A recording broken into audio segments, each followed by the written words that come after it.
नमस्कार, खबरें खेती में आपका स्वागत है। मैं हूं रूपम। आइए एक नजर डालते हैं आज क्या है खास कृषि समाचार में। बायोफ्लॉक तकनीक से सीमित जगह में मछली उत्पादन संभव। अभी भिंडी की फसल को फल छेदक कीट से बचाएं किसान।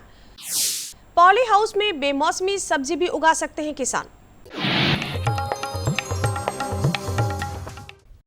मछली उत्पादन एक ऐसा क्षेत्र है जिसमें किसानों के लिए विशाल संभावनाएं हैं, क्योंकि मछली का बाजार काफी बड़ा है।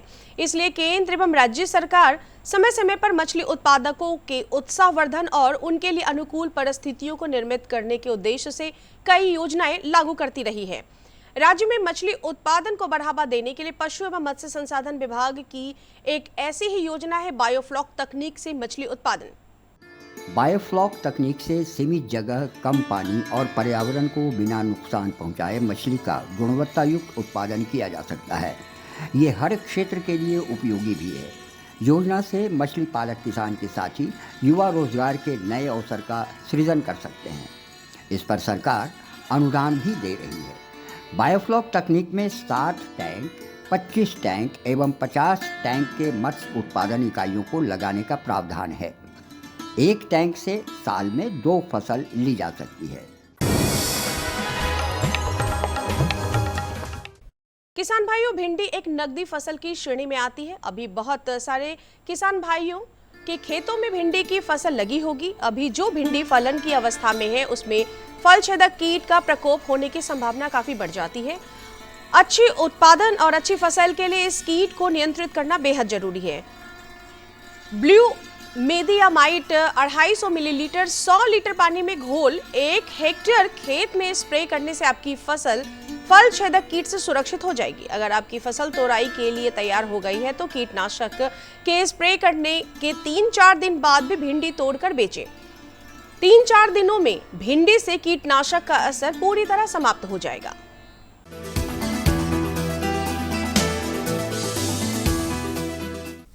खबरें खेती में आगे बढ़ते हुए आज आपकी मुलाकात आज एक ऐसे सफल किसान वैशाली जिले के किसान लाल बाबू राय से जो सब्जियों की खेती करते हैं। इनके खेत में परवल, मटर, बैगन, टमाटर, लाल साग आदि सब्जियां मौजूद हैं। परवल की खेती ये मचान विधि से करते हैं। 15,000 रुपए की लागत में सब्जियों की खेती इन्हें प्रति सप्ताह 2 से 3,000 रुपए की नगद आमदनी हो जाती है। किसान भाइयों, पॉली हाउस या संरक्षित खेती एक ऐसी तकनीक है जिसके माध्यम से बाहरी वातावरण को नियंत्रित कर बेमौसमी सब्जियों भी सालों भर आसानी से उपजाई जा सकती है। यह तकनीक प्रतिकूल मौसम में खेती की बेहद प्रभावी तकनीक है। मौसम साथ नहीं दे रहा है तो क्या हुआ? हमारे देश के कृषि वैज्ञानिकों ने प्रतिकूल मौसम में भी किसानों के कृषि कार्य को जारी रखने की तकनीक ढूंढ ली है। पॉली हाउस एक ऐसी ही तकनीक है। यही पॉली हाउस है जिसके भीतर हर प्रकार की सब्जी उगाई जा सकती है। ठंड के मौसम में गोभी वर्गीय सब्जियों के अलावा अन्य सब्जियों की खेती खुले वातावरण में संभव नहीं होती है।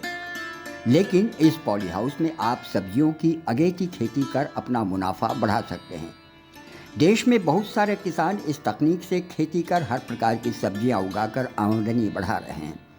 इसलिए आप भी अपने नज़दीकी कृषि विज्ञान केंद्र से पॉली हाउस तकनीक से खेती करने का प्रशिक्षण लें और एक कदम बढ़ाएं समृद्धि की ओर। किसान भाइयों, उन्नत प्रभेदों से नींबू की खेती कर आप कम खर्च में शानदार मुनाफा कमा सकते हैं। इसके पौधों को केवल एक बार लगाने के बाद किसान लगभग 10 सालों तक पैदावार प्राप्त कर सकते हैं।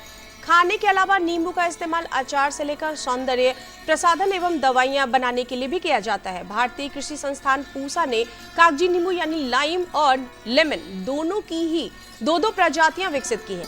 कागजी नींबू के उन्नत प्रभेद पूसा उदित और पूसा अभिनव है। तो लेमन की 2 प्रजातियों में एक कागजी कला और जो बहुत ही पुरानी किस्म है पूसा लेमन 1 भी लेमन का एक उन्नत प्रभेद है। आइए अब एक नजर डालते मंडी के ताजा भाव पर। राजधानी पटना सहित प्रदेश की विभिन्न सब्जी मंडियों में आज आलू प्याज के भाव उतार चढ़ाव के बाद कुछ इस प्रकार स्थिर हुए।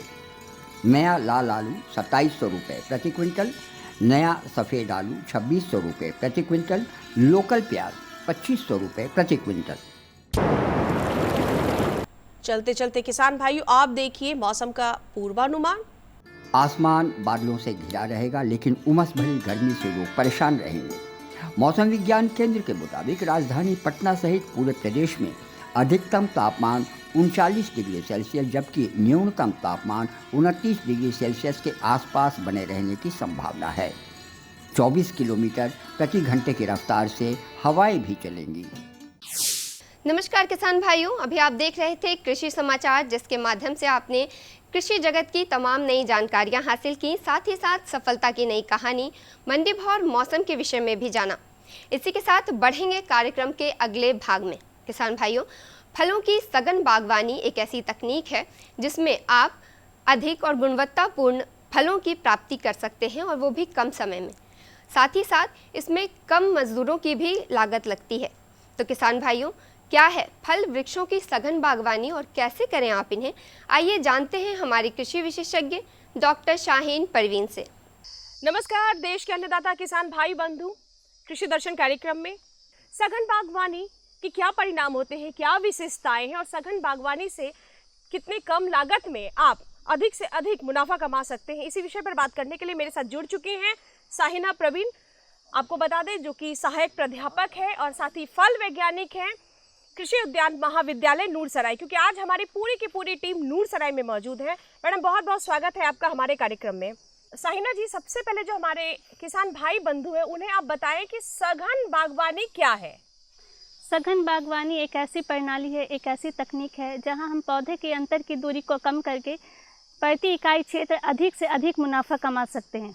जैसा कि अगर हम लोग आम के बागवानी की बात करें तो पारंपरिक खेती में हम लोग आम के पेड़ों को 10 मीटर की दूरी पर लगाते हैं, लेकिन जिससे हम 1 हेक्टेयर में कुल 100 पौधे ही लगा पाते हैं।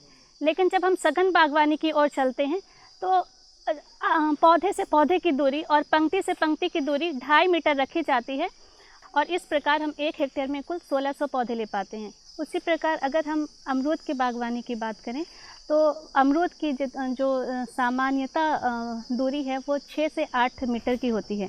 तो अगर 6 गुने 6 मीटर पे भी अगर हम अमरूद के पेड़ को लगाते हैं तो हमें 1 हेक्टेयर में कुल 276 पौधे मिलते हैं। मैडम, ये तो ठीक है कि पौधे आपको अधिक मिलते हैं, लेकिन एक्चुअली जो एक सवाल उठता है कि किसान सघन बागवानी को क्यों अपनाए, क्योंकि जो पुरानी परंपरा रही है पेड़ ऊंचे ऊंचे होते थे, तो शायद इसमें लागत अधिक आता था, श्रमिकों की आवश्यकता पड़ती थी, तो इसमें बचत कैसे है? सघन बागवानी में क्या होता है ना कि पेड़ के आकार को हम लोग काफ़ी नियंत्रित करते हैं, कैनोपी मैनेजमेंट करते हैं, जिससे पेड़ के आकार को काफ़ी नियंत्रित किया जाता है। तो हमें इस फल की तुड़ाई में या फिर जो भी शस्य कार्य है, जैसे कि कीटनाशक छिड़काव या फफूंदनाशक छिड़काव या माइक्रोन्यूट्रिएंट का जो स्प्रे करते हैं वो हम बहुत आसानी से कर पाते हैं। इसमें 2 से 3 गुना ज़्यादा उपज आती है। इसके अलावा सघन बागवानी के फल जो होते हैं उनकी गुणवत्ता पारंपरिक तरीके से की गई उपज से ज़्यादा बेहतर होती है। उसके अलावा बेहतर प्रबंधन कर पाते हैं। और उसके अलावा आम में क्या होता है ना कि 1 साल फल आते हैं, दूसरे साल फल नहीं आते, पर सघन बागवानी में हम आम्रपाली और मल्लिका के पेड़ लगाते हैं। ये रेगुलर बेरर होते हैं, मतलब इसमें हर साल फल आते हैं। तो किसान बंधु अगर सघन बागवानी की ओर जाते हैं तो वो हर साल फल ले सकते हैं। हम यहाँ मौजूद हैं यानी कृषि उद्यान महाविद्यालय में, तो क्या आपके जो वैज्ञानिक हैं जो किसान भाई सघन बागवानी करना चाहते हैं उन्हें मदद कैसे कर पाते हैं?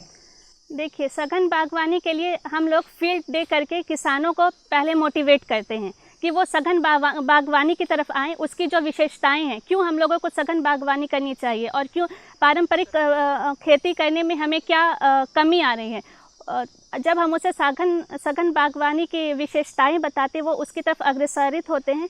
उसके अलावा हम लोग जो सघन बागवानी करना चाहते हैं उनको हम लोग ट्रेनिंग भी देते हैं, उसको प्रशिक्षण देते हैं। जहाँ जहाँ पर उसको जिस चीज़ों की समस्या आती है हम लोग उसका निदान करते हैं। उसके अलावा उसके फील्ड, अगर वो सघन बागवानी कर रहे हैं तो उसके फील्ड पर जा कर के हम उसकी जो समस्याएं हैं या कीट का प्रकोप है या जो भी स्प्रे करने में उसको दिक्कत आ रही है उसके बारे में हम उन लोगों को जानकारी देते हैं। इसके अलावा बिहार सरकार द्वारा बागवानी मिशन में एक जो सवाल है मेरा कि जो हमारे जो किसान भाई बंधु हैं, आप प्रशिक्षण देते हैं, तो क्या ये आपका नूरसराय में प्रशिक्षण दिया जाता है या फील्ड लेवल पर जाके? बिल्कुल प्रखंड स्तर पर या पंचायत स्तर पर या जिला स्तर पर आप जो है जानकारी मुहैया कराते हैं? जिन किसानों को अगर फील्ड पर समस्या आती है तो हम लोग फील्ड पर जाते हैं, उसके डेटा को लेते हैं, उसके प्लांट को देखते हैं, उसके समस्या का निदान भी करते हैं। उसके अलावा खरीफ महोत्सव में जो यहाँ से वैज्ञानिक जाते हैं वहाँ ये हर प्रखंड लेवल पर होता है, तो प्रखंड लेवल पर भी जाकर के किसानों को बताया जाता है। और बहुत अच्छी जानकारी दे रही है शाहीना आप। एक जो सवाल है, क्योंकि ये देखिए अभी खरीफ का मौसम चल रहा है और कहीं ना कहीं हम लोग सब इंतजार कर रहे हैं कि अब बारिश होगी और आम हमारा स्वाद बढ़ाएगा। तो एक खरीफ मौसम में अगर आम का प्रबंधन किया जाए या अमरूद का प्रबंधन किया जाए, क्योंकि आम तब तोड़ने का टाइम आ गया है, तो वो कैसे होगा? घन बागवानी में एक बात हम लोगों को जो ज़्यादा ध्यान रखना है वो है कटाई छटाई। कटाई छटाई की भूमिका सघन बागवानी में बहुत अहम रोल अदा करती है। अगर हम लोग इसकी कटाई छटाई पूर्ण तरीके से नहीं करेंगे तो सूर्य की रोशनी मेन ट्रंक पे नहीं आ पाएगी, जिससे कि जो फ्रूट्स की क्वालिटी है वो उसमें कमी आती है। उसके अलावा हम लोग इसकी कटाई छटाई इस प्रकार करेंगे कि वायु संचालन भी अच्छे से हो सके और सूर्य प्रकाश भी प्रॉपर मिले। उसके अलावा हम लोग पोषक तत्व का भी प्रबंधन करते हैं, जैसे कि 1 से 10 साल तक के पौधों को हम लोग 100 ग्राम नाइट्रोजन, 50 ग्राम फास्फोरस और 100 ग्राम पोटैश प्रति वर्ष प्रति पौधा को देते हैं। और 40 से 50 केजी सड़ा गोबर का खाद 1 से 10 साल के पौधों में डालते हैं। और 10 साल के बाद यही सड़ा गोबर 50 से 60 केजी पर हेक्टेयर हो जाता है। और नाइट्रोजन, फास्फोरस, पोटैश जो है 1 केजी 500 ग्राम और 1 केजी के दर से डालते हैं। नाइट्रोजन की पूरी मात्रा हम लोग आधी मात्रा हम लोग जुलाई के महीने में देते हैं और आधी मात्रा हम लोग अक्टूबर के महीने में देते हैं। बहुत अच्छा प्रबंधन आप बता रही हैं शाहीना जी। एक सवाल जो मेरे मन में लगातार चलता है कि सघन बागवानी में तो आपने जैसा कि बताया कि पेड़ों की ऊंचाई काफी कम होती है और सूर्य प्रकाश के लिए जो है पेड़ों की कटाई छटाई भी अति आवश्यक है और वायु भी मिलना प्रॉपर चाहिए, तो लागत भी काफी कम आता होगा? जी जी, लागत भी कम आती है। उसके अलावा मैं एक और बात बताना चाहूँगी कि कटाई छटाई से तो हम लोग इसके आकार को कम करते ही हैं। उसके अलावा हम लोग कुछ ग्रोथ रिटार्डेंट, कुछ रसायन का भी इस्तेमाल करते हैं, जैसे कि पैक्लोब्यूट्राजोल हो गया, ट्रिपल सी हो गया, क्लोरम क्वाट हो गया, मैलिक हाइड्रोजाइड। इन सब के उपयोग से भी पौधे के आकार को छोटा किया जाता है। कुछ यांत्रिक उपकरण होते हैं जिसको हम लोग स्प्रेडर कहते हैं। इस स्प्रेडर का इस्तेमाल करके भी, जैसे मेन ट्रंक जो होते हैं, मेन ट्रंक के 45 डिग्री पर हम लोग और जो 4 ब्रांचेस हैं उनको स्प्रेड करते हैं। इस तरह से हम लोग उसका ज़्यादा प्रबंधन कर सकते हैं। बहुत अच्छी जानकारी। और देखिए आपने बखूबी हमारे कृषकों को सघन बागवानी के साथ साथ कैसे बागवानी फसलों का प्रबंधन करेंगे और खासकर सघन बागवानी को अपनाएंगे तो क्या फायदे होंगे, बहुत अच्छी जानकारी दे रही है शाहीना प्रवीण जी। आपका बहुत बहुत धन्यवाद हमारे कार्यक्रम में जुड़ने और हमारे जो देश के अन्नदाता किसान भाई बंधु हैं उन्हें व्यापक जानकारी देने के लिए। तो किसान भाइयों, अभी आपने फल वृक्षों की सघन बागवानी की पूरी जानकारी हासिल की। इसी के साथ बढ़ेंगे कार्यक्रम के अगले भाग में। किसान भाइयों, कद्दू वर्गीय सब्जियां लत्तर में उगती हैं। ये खाने में स्वादिष्ट, सुपाच्य और पोषण से भरपूर होती हैं, इसलिए इनकी मांग भी बाजार में अधिक होती है। लेकिन इनके अच्छे उत्पादन के लिए ये बहुत ज़रूरी है कि इनका सही से देखभाल किया जाए। तो कैसे करें इनकी देखभाल, आइए जानते हैं हमारे कृषि विशेषज्ञ डॉक्टर चंद्रशेखर आज़ाद से। किसान भाइयों, आज हम चर्चा करते हैं कद्दू वर्गीय सब्जियों की। कद्दू वर्गीय सब्जियों में अच्छी फसल कैसे लें, रोग आपको कम से कम परेशान करे, उसके लिए क्या जो सवाल है हमारे उस सवाल का जवाब देने के लिए हमारे साथ मौजूद हैं नालंदा उद्यान महाविद्यालय के कनीय वैज्ञानिक सह सहायक प्राध्यापक डॉक्टर चंद्रशेखर आज़ाद। सर, आपका हमारे कार्यक्रम में स्वागत है। बहुत बहुत धन्यवाद। सर, कद्दू वर्गीय सब्जियां खास करके हमारे भारत में कम से कम कुछ इधर के वर्षों में, हाल के वर्षों में काफ़ी प्रचलित हुई है। वैसे भी हमारे यहाँ कद्दू वर्गीय सब्जियां लोग चाव से खाते हैं। बिल्कुल बिल्कुल, चाहे वो खीरा हो, चाहे नेनुआ हो, चाहे लौकी हो, जो भी हो। तो अभी हमारे यहाँ गर्मी में सर कद्दू वर्गीय ही फल मिल रहे हैं। तरबूज है, लालमी है, कई तरह के। तो उसमें कौन कौन सी बीमारियां हमको मुख्य रूप से सर परेशान करती है, इस पर सबसे पहले चर्चा हम और आपसे जवाब चाहेंगे।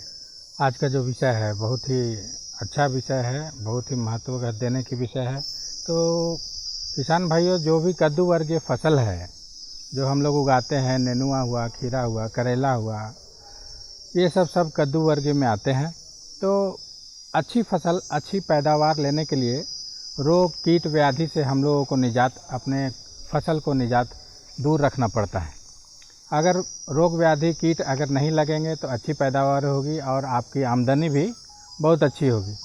तो इसमें मुख्यतः 5-6 रोग लगते हैं, जिसमें पहला है आपका डैम्पिंग ऑफ, जिसको आर्द्र गलन, और रूट रॉट है जिसको जड़ गलन बोलते हैं। एक आपका पाउडरी मिल्ड्यू है, उसके बाद डाउनी मिल्ड्यू है, और एक उखड़ा रोग लगता है इसमें सब्जियों में। तो एक एक करके हम लोग चर्चा करते हैं। सबसे जो उखड़ा रोग जो विल्ट कहते हैं, उखड़ा रोग में क्या होता है कि जिसको उखठा भी बोलते हैं, उखड़ा रोग भी बोलते हैं, या किसान भाई अपने लैंग्वेज में जो है भाषा में सूखा रोग भी बोल देते हैं। तो उखड़ा रोग एक तरह का मृदा जनित रोग होता है, जिसका कीटाणु या कवक जिसको बोलते हैं, फ्यूजेरियम नाम का कवक होता है, फंगस होता है, जो मिट्टी में मौजूद रहता है। और जब हम अपनी फसल को लगाते हैं उसके बाद धीरे धीरे मिट्टी से वो माइग्रेट करके धीरे धीरे पौधे में जाता है, और उसका जो तना होता है, जो पौधे की जो तने होती हैं, उसमें जा कर के रोगग्रस्त रोग फैलाता है। और उसका जो जाइलम और फ्लोएम अंदर से जो पाइप रहता है, पाइप की तरह समझिए, एक तरह का जाइलम फ्लोएम, जिससे पोषक तत्व नीचे से ज़मीन से ऊपर की ओर जाता है और पौधा हरा भरा अपना खाना बनाता है पत्तियों में प्रकाश संश्लेषण के द्वारा।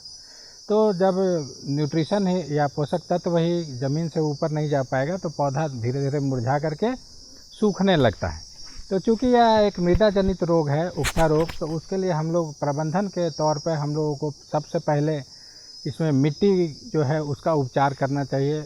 क्रॉप रोटेशन जो हम लोग कहते हैं, फसल चक्र, वो अपनाना चाहिए। एक ही मिट्टी में बार बार जो है कद्दू वर्गीय फसल का उपयोग नहीं करना चाहिए, अपना फसल चक्र अपनाना चाहिए। साथ साथ इसमें अगर हम लोग प्रबंधन के तौर पे बात करें तो इसमें एक रसायन आता है कॉपर ऑक्सीक्लोराइड, या दूसरा रसायन आपका कार्बेंडाजिम, दोनों फफूंदीनाशी है। इससे हम लोगों को मिट्टी को घोल बनाकर, मिट्टी में घोल बना करके, जैसे जो रसायन हमने बताया कार्बेंडाजिम और कॉपर ऑक्सीक्लोराइड, दोनों में से कोई एक 2 ग्राम पाउडर लेंगे 1 लीटर पानी में घोल बना करके, ये मात्रा रहेगा। तो जो नैपसैक स्प्रेयर जो पीठ में लाद करके हम लोग स्प्रे करते हैं, 15 लीटर का टंकी आता है, तो 15 दूना 30 ग्राम आप दोनों दवा में से कार्बेंडाजिम या कॉपर ऑक्सीक्लोराइड जो ब्लाइटॉक्स के नाम से आता है, दोनों का में से कोई एक का घोल बना करके, और जड़ के आसपास जहाँ जहाँ पौधा सूख रहा है, जड़ के आसपास अगर वो मिट्टी को भिगो देंगे तो जो कारक फ्यूजेरियम नाम का जो फफूंद होता है वो धीरे धीरे उसके पॉपुलेशन, जनसंख्या धीरे धीरे घटेगा, पौधा आपका हरा भरा रहेगा। नेक्स्ट जो दूसरी बीमारी आती है इसमें पाउडरी मिल्ड्यू, जिसको चूर्नी लासिता भी हिंदी में हम लोग बोलते हैं।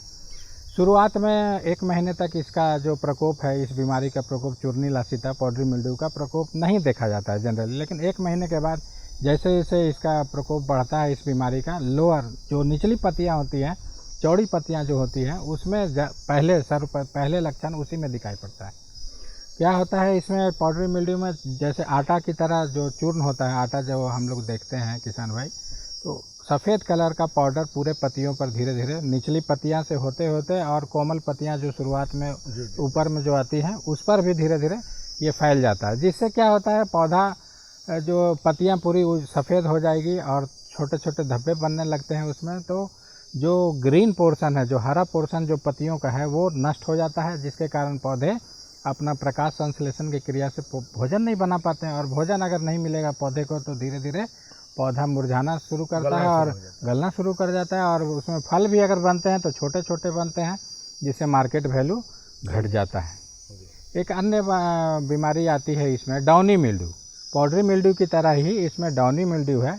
दोनों का जो मैनेजमेंट है, प्रबंधन है, वो सेम है, लेकिन दोनों में अंतर क्या है? पाउडरी मिल्ड्यू में निचली पत्तियों से शुरुआत होकर कोमल पत्तियों की तरफ जाती है और पत्तियों के ऊपरी सतह पर आपको सफ़ेद चूर्ण की तरह दिखेगा। लेकिन डाउनी मिल्ड्यू में क्या है, पत्तियों की निचली सतह से होते हुए ऊपरी सतह पर इसका जो बीमारी का प्रकोप अग्रसर बढ़ता है। तो इस दोनों में आप देखेंगे सफ़ेद कलर का पाउडरी मिल्ड्यू में तो क्लियर कट है, लेकिन डाउनी मिल्ड्यू में क्या है, उसमें निचली पत्तियां जो है धीरे धीरे देखिएगा सफ़ेद होकर के, लेकिन ऊपर की ओर जब आएगा तो वो पीला होगा और बाद में भूरा होकर के पत्तियां सूख करके मरने लगेंगी। तो इसमें एक दवाई आती है कैराथेन करके, या आप दूसरा दवाई भी बोल सकते हैं इसमें सल्फेक्स।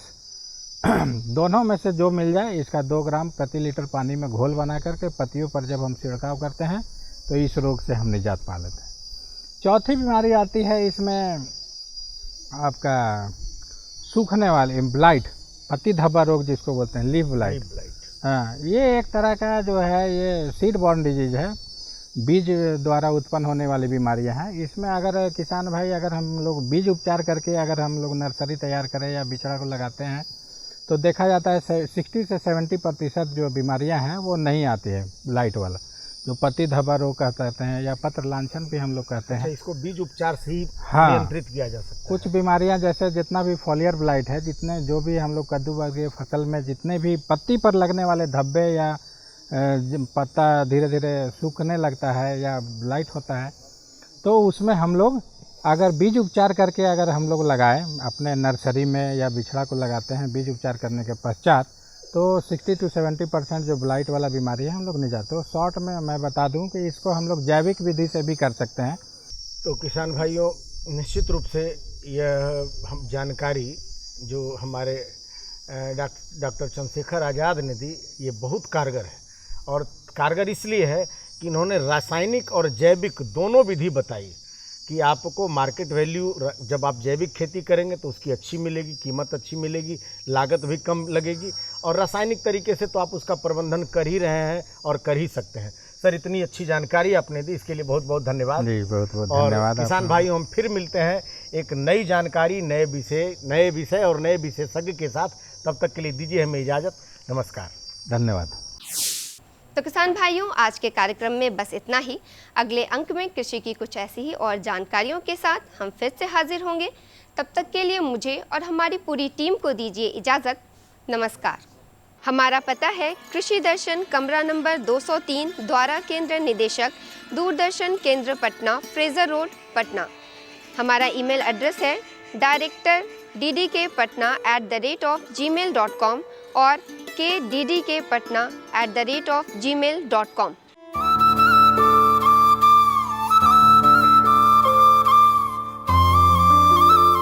किसान भाई बहन, हमरो चैनल तोरो चैनल जल्दी आवी रहना छे एकटा नया रंग रूप में।